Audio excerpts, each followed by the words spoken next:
May Allah's peace and mercy be upon you. In the episode, Caught You, we discussed this claim. Therefore, there are defects in creation. You will even find defects in the structure of humans and animals. You may think, may Allah forgive me. Yes, there are defects, and till now, none of them have been proven to be otherwise. We mentioned that such claims include a logical fallacy called shifting the burden of proof. The burden of proving that randomness and unintentionality can bring about such design and precision in organisms falls on them, not us. Moreover, they cling to what they claim are defects, then ask you to prove that they are not. We showed in detail how it is becoming increasingly clearer through true science that what they call defects in the design of the retina, the extra appendix, and the vas deferens are, in fact, amazing proofs of mastery and precision. Our examples today, dear viewers, are from the animal world, and the surprises here are even bigger than those of the previous episode. They say, animals have defects and redundant organs, which indicates that they were not designed by an all-knowing creator. What use are wings for flightless birds? What use are pelvic bones for whales? Today we'll discuss wings and leave the unique and amazing story of the whale's pelvic bones for the next episode. Wings in flightless birds. They say, What are these wings for? An ostrich has wings but can't fly, right? The emu has wings but can't fly. Neither can the rheas. Why is that? The penguin also has wings and can't fly. And Galapagos have wings but can't fly. Of course they can't answer. They'll scratch their heads and wonder. Indeed, why? Evolution tells you the answer is easy. Wait a minute. Before hearing the answer from evolution, I did indeed scratch my head, then took the time to do some research and ask the penguin, is it true what some say about you and me, that we have defects and useless organs? Or is it all lies and deceit? I, for one, found out in the previous episode that what they called defects and redundant organs in my human body was all lies and deceit. How about you? The penguin didn't say, like the poet Elia Abu Mahdi, I don't know, but said figuratively, come with me on this journey, courtesy of the BBC, to learn the answer.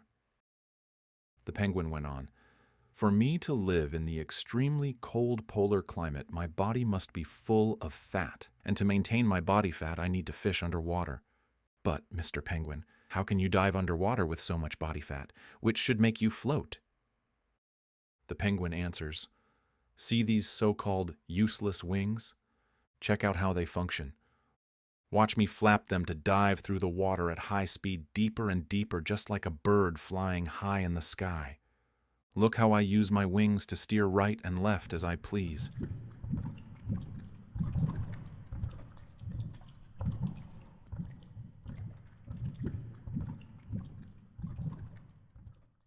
But how do you launch out of the water at such rocket speed? The penguin replies, see these same wings, which they claim are useless, they are amazingly designed. Look what I can do. I can first swim up to the surface and splash around. Do you know why? To fill my wing feathers with air bubbles. This is aided by special glands that coat my feathers with an oily waterproof substance. Look at the tiny bubbles gathering between the feathers. When I dive again, the water will compress my wings and the trapped bubbles. This reduces my body's density, which allows me to reach the water surface at an astounding speed while releasing the air bubbles, just like a jet plane. The bubbles also reduce the friction between me and the water, which facilitates my exit.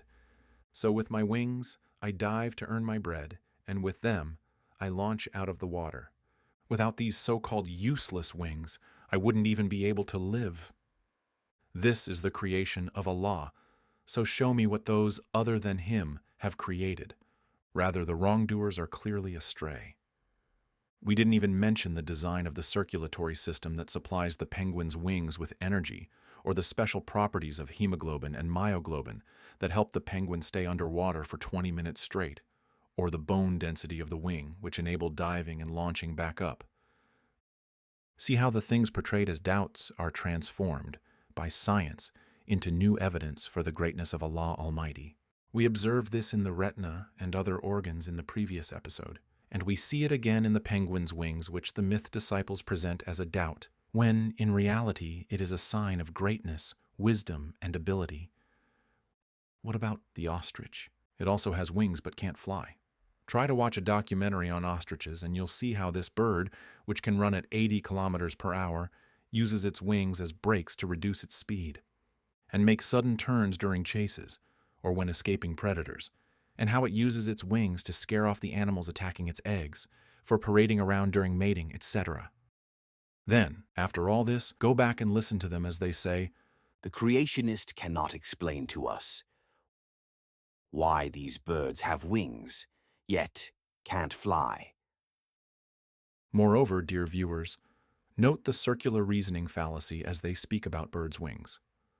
Circular reasoning is a well-known logical fallacy where the proof of the claimant is the thing he's trying to prove, i.e. the claim is the evidence itself. When these people say that these wings are useless, we ask, how do you determine if they're useful or not? They'll answer, according to whether they aid survival or not, based on natural selection. These wings do not help the animal survive and therefore have no benefit. So, they must have come about by blind chance, not by wise design. Meaning, they assume that the myth of evolution is true and that its survival criterion, i.e. what's useful for survival, is the right criterion. So they conclude that these wings are useless because they don't aid in survival, as they claim, which means there is no intentional creation. Therefore, evolution is true. Circular reasoning at its best. This is similar to saying, I am an honest person, so if I say that I do not lie, then my claim is true. Therefore, I am honest. The evidence is derived from the claim itself. We say, the harmonious belief system, which is compatible with true science and free from your fallacies, tells us that the Creator sometimes creates things for beauty, as He said about some animals. There is beauty for you in them when you bring them home to rest and when you take them out to graze. Even if we assume that the wings and tails of beautiful birds like peacocks and others don't help them survive. Let's also assume that you've examined the bird's emotions and sexual desires and proven that wings and tails do not help in mating. It enough that they show any sane person that such beauty must have a creator.